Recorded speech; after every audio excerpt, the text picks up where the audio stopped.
हरे कृष्णा, राधे राधे। आप सभी का स्वागत है।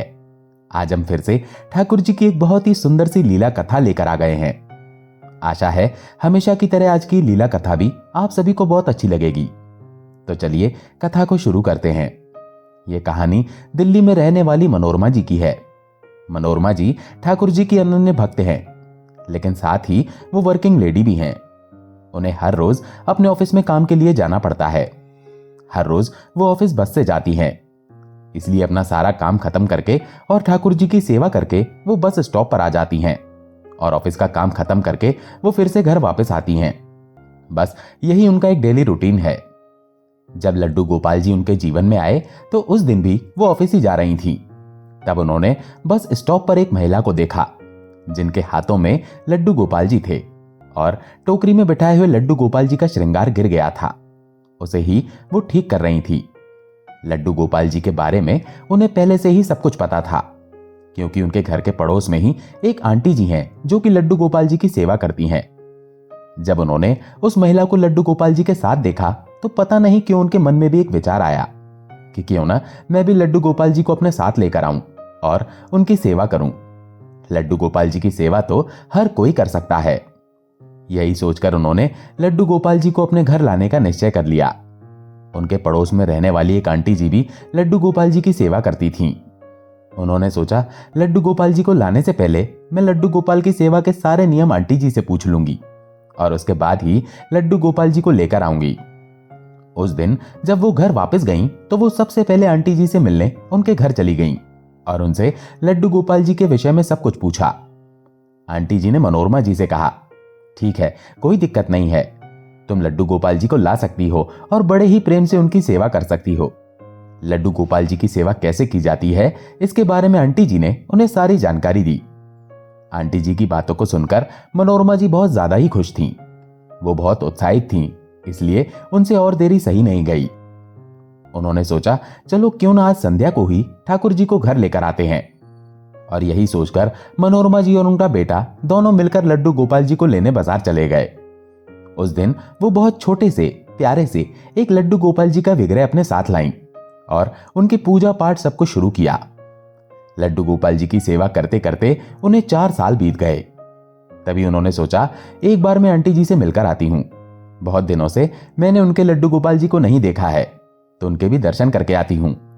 यही सोचकर जब वो आंटी जी के घर पर गईं तो उन्होंने देखा आंटी जी के पास अब छोटे वाले लड्डू गोपाल के साथ साथ एक बड़े वाले लड्डू गोपाल भी थे।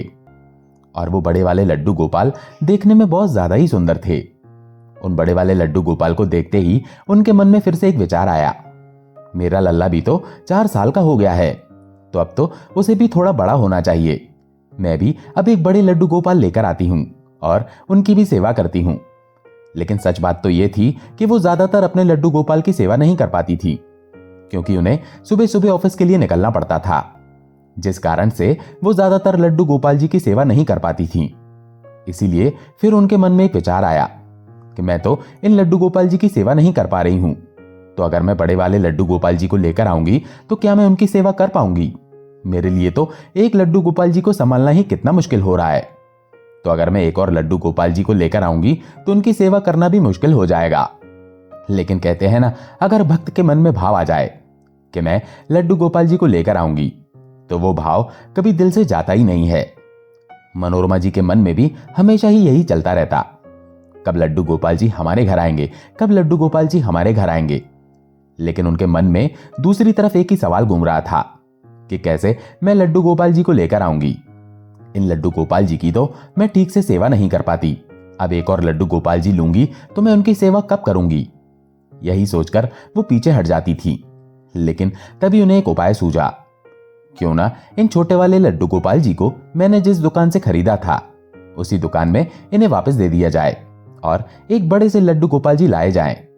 यही सोचकर उन्होंने अपने छोटे से लड्डू गोपाल जी को हाथों में उठाया, उनकी पोशाक वगैरह भी खोल दी और उन्हें कागज में लपेट दिया और जिस दुकान से उन्होंने उन्हें खरीदा था उसी दुकान में वापस चली गईं।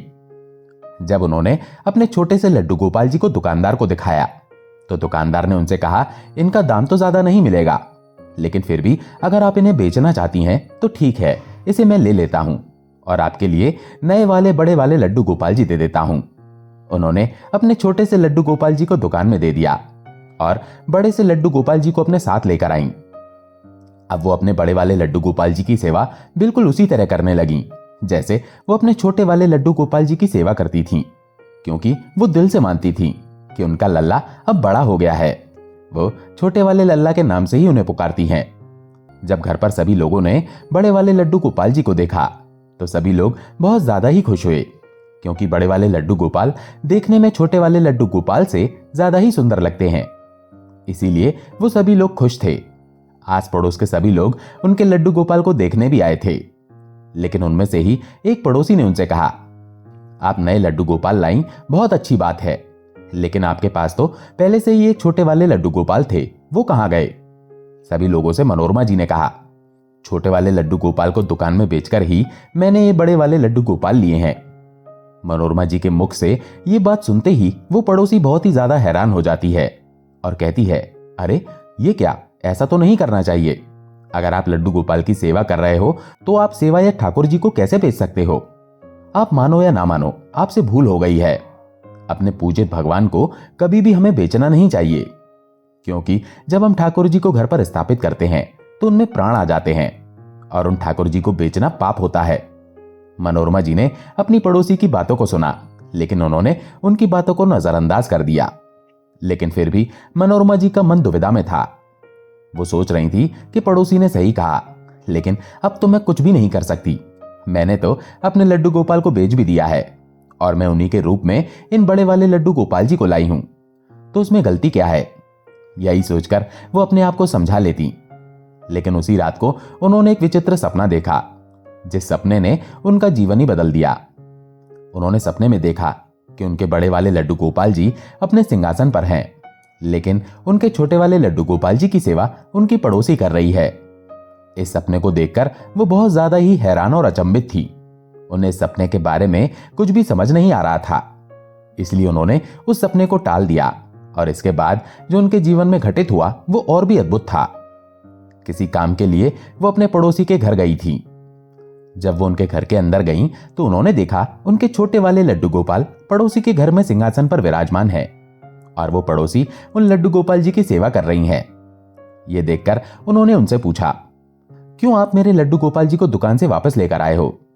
तब उन्होंने जो कहा वो तो और भी ज्यादा चौंकाने वाला था।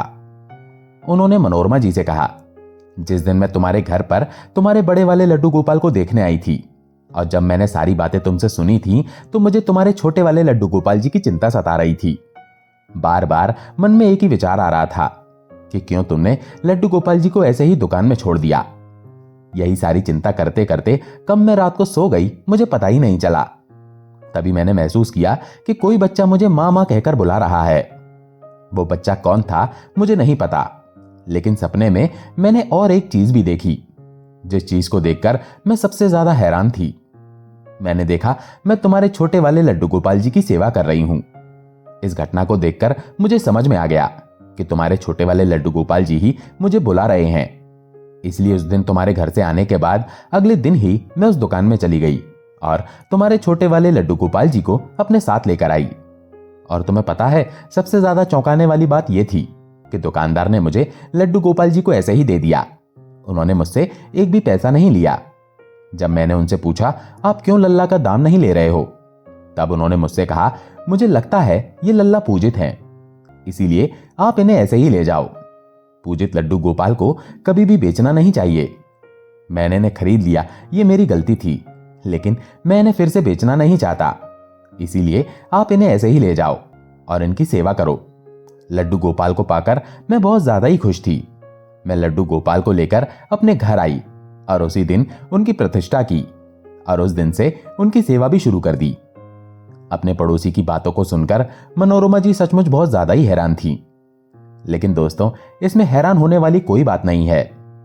ठाकुर जी जिनके पास जाना चाहते हैं और जिनसे सेवा लेना चाहते हैं, वो हमेशा ही अपने भक्तों को ढूंढ लेते हैं और भक्तों के पास चले जाते हैं।